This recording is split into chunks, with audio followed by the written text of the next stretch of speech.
आइए हम प्रार्थना करें। पिता परमेश्वर, प्रभु यीशु मसीह के नाम से आपका धन्यवाद करते हैं, आपके पास आते हैं प्रभु जी। इस समय जब हम आपके वचन में से सीखना चाहते हैं प्रभु जी, आप हम सब की मदद करें प्रभु जी।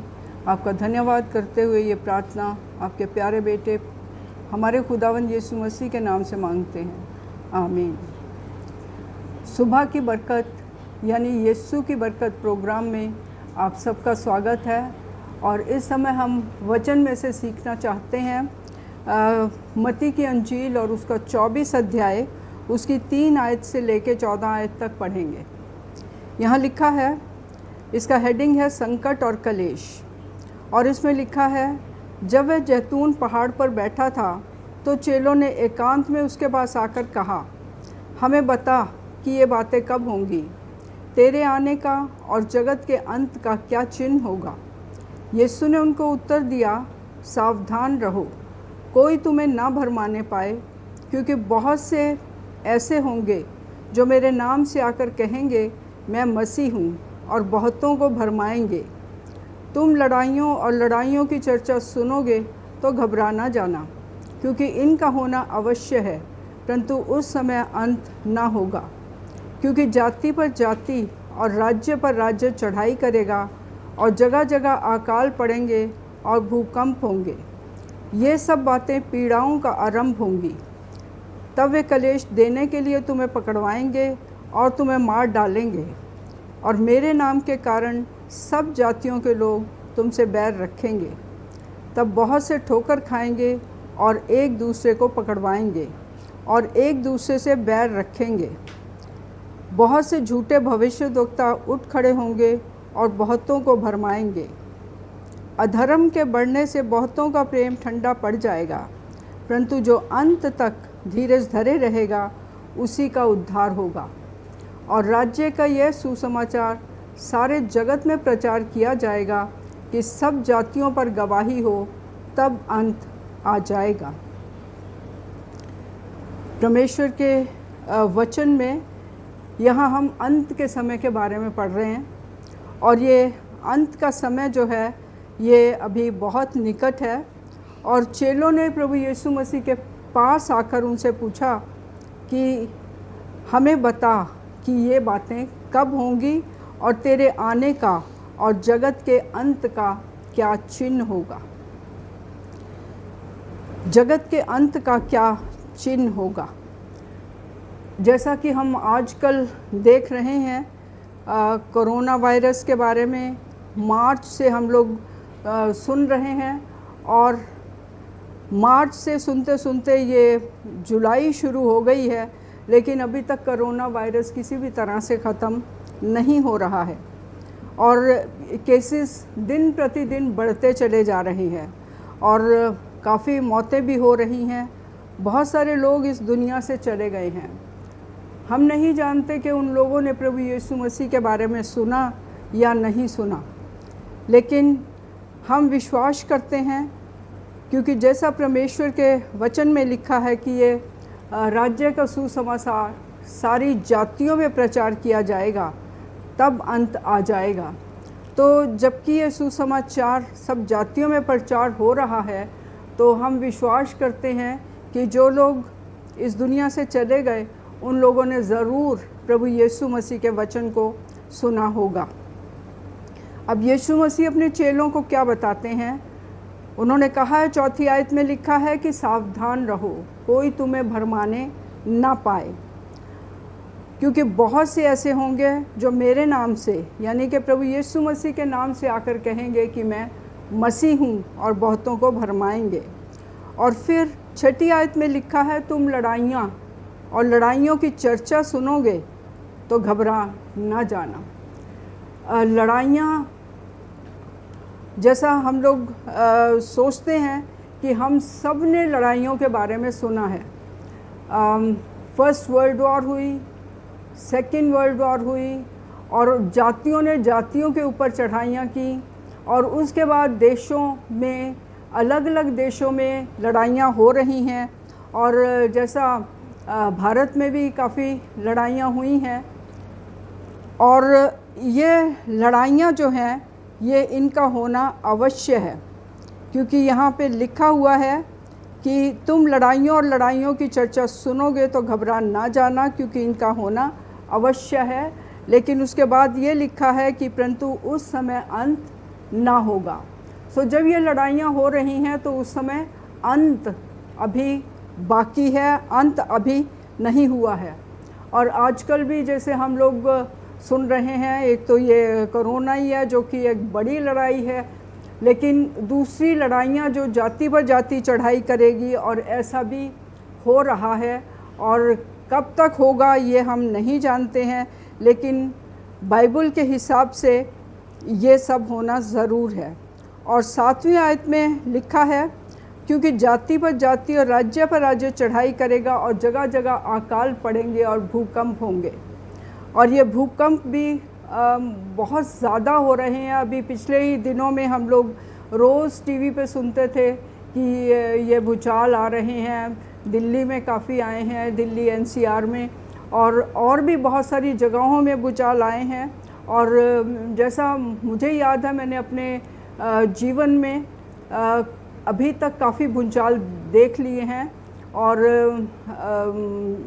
ये एक तो काफ़ी ऐसा वाला भूचाल था कि वो ज़मीन पे पैर भी नहीं रखे जा रहे थे, और सारी तरह से पूरी तरह से हम लोग हिल रहे थे और पैर भी रखे नहीं जा रहे थे, ऐसा भूचाल था वो। लेकिन 8वीं आयत में लिखा है, ये सब बातें पीड़ाओं का आरंभ होंगी। सो ये सब बातें क्या है? पीड़ाओं का आरंभ। और उसके बाद जैसा आगे लिखा हुआ है 10वीं आयत में भी लिखा है कि बहुत से ठोकर खाएंगे और एक दूसरे को पकड़वाएंगे और एक दूसरे से बैर रखेंगे, और बहुत से झूठे भविष्यद्वक्ता उठ खड़े होंगे और बहुतों को भरमाएंगे। आज जबकि वचन का प्रचार काफ़ी ज़्यादा हो रहा है और हम नहीं जानते कि इसमें से झूठे भविष्यद्वक्ता कौन है और सच्चे भविष्यद्वक्ता कौन है, लेकिन हम इतना समझ सकते हैं कि जो वचन के अनुसार, जो परमेश्वर के वचन के अनुसार है, वो सही है। और अगर वचन से इधर उधर होते हैं तो फिर वो बात गलत हो जाती है, उनको हम सोच सकते हैं कि वो झूठे भविष्यद्वक्ता हैं। परमेश्वर के वचन में लिखा है यूहन्ना की अंजील में और उसका 1 अध्याय और 1 आयत में लिखा है, आदि में वचन था और वचन परमेश्वर के साथ था और वचन परमेश्वर था। यही आदि में परमेश्वर के साथ था। और फिर उसी अध्याय की 14वीं आयत में लिखा हुआ है, और वचन देहधारी हुआ। यानी कि प्रभु यीशु मसीह बिल्कुल शुरू से है, क्योंकि आदि में वचन था। वचन क्या है? शब्द। आदि में शब्द था और शब्द परमेश्वर के साथ था और शब्द परमेश्वर था, और यही आदि में परमेश्वर के साथ था। आगे लिखा है कि सब चीज़ें उसी के द्वारा उत्पन्न हुई, और जो कुछ उत्पन्न हुआ उसमें से कुछ भी उसके बिना उत्पन्न नहीं हुआ। सो ये जो सारी सृष्टि जो हम देखते हैं, ये रची और बनाई गई है हमारे प्रभु यीशु मसीह के द्वारा। प्रभु यीशु मसीह ने ही हम सबको रचा है। पहला मनुष्य आदम और उसकी पत्नी हवा, इनको परमेश्वर ने अपने हाथों से रचा, और हम उसी आदम और हवा की संतान हैं। सो आदम की संतान होते हुए, क्योंकि पहले आदम ने पाप किया तो सारी मनुष्य जाति पापी हो गई है। तो हम सब जो हैं, हमारे लहू में पाप है और इसीलिए हम पापी हैं। और हमारे पाप का छुटकारा कैसे हो सकता है? वो सिर्फ़ और सिर्फ प्रभु यीशु मसीह के लहू के द्वारा हमारे पाप का छुटकारा हो सकता है, क्योंकि यीशु मसीह का लहू जो है वो बेशकीमती लहू है, वो बिना पाप के लहू है, क्योंकि वो परमेश्वर का लहू है। तो जबकि हमें प्रभु यीशु मसीह के लहू के द्वारा छुटकारा मिल सकता है, तो हमें ज़रूरत है कि हम प्रभु यीशु मसीह के पास आएँ और उसके लहू से अपने पापों को धो डालें, और फिर हम प्रभु यीशु मसीह के साथ चल सकते हैं। अब 13वीं आयत में लिखा है, परंतु जो अंत तक धीरज धरे रहेगा उसी का उद्धार होगा।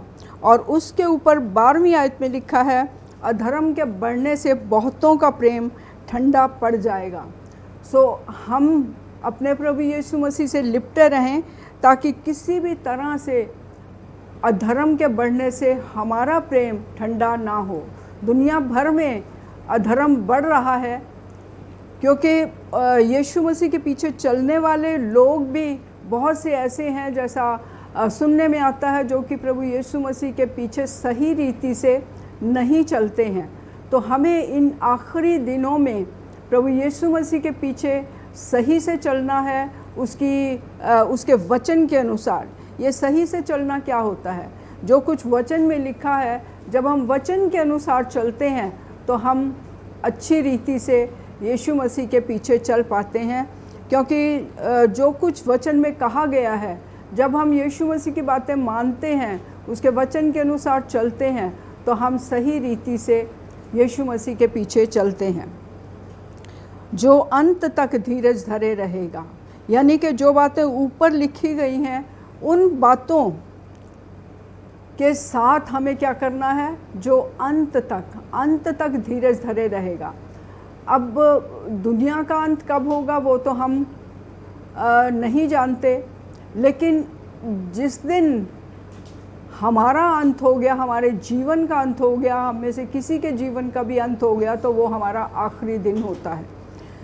इसलिए हमें अपने अंत से पहले, अंत के समय तक हमें धीरज धरे रहना है, परमेश्वर के वचन के अनुसार चलना है, और तभी हमारा उद्धार हो सकता है। और फिर ये जो आखिरी आयत हमने पढ़ी है, 14वीं आयत, वहाँ पे लिखा है, और राज्य का यह सुसमाचार सारे जगत में प्रचार किया जाएगा कि सब जातियों पर गवाही हो। और फिर उसके बाद लिखा है, तब अंत आ जाएगा। और राज्य का ये सुसमाचार आज जबकि हम देख रहे हैं, यूट्यूब पे अगर हम देखें, फेसबुक में देखें, तो परमेश्वर का वचन जो है वो बहुत ज़्यादा सुनाया जा रहा है, और बहुत लोग परमेश्वर के वचन को सुना रहे हैं, और सुनाने वाले बहुत ज़्यादा हैं, और सुनने वाले भी बहुत ज़्यादा हैं। और जबकि ये वचन सुनाया जा रहा है, और उसके बाद लिखा है कि सब जातियों पर गवाही हो।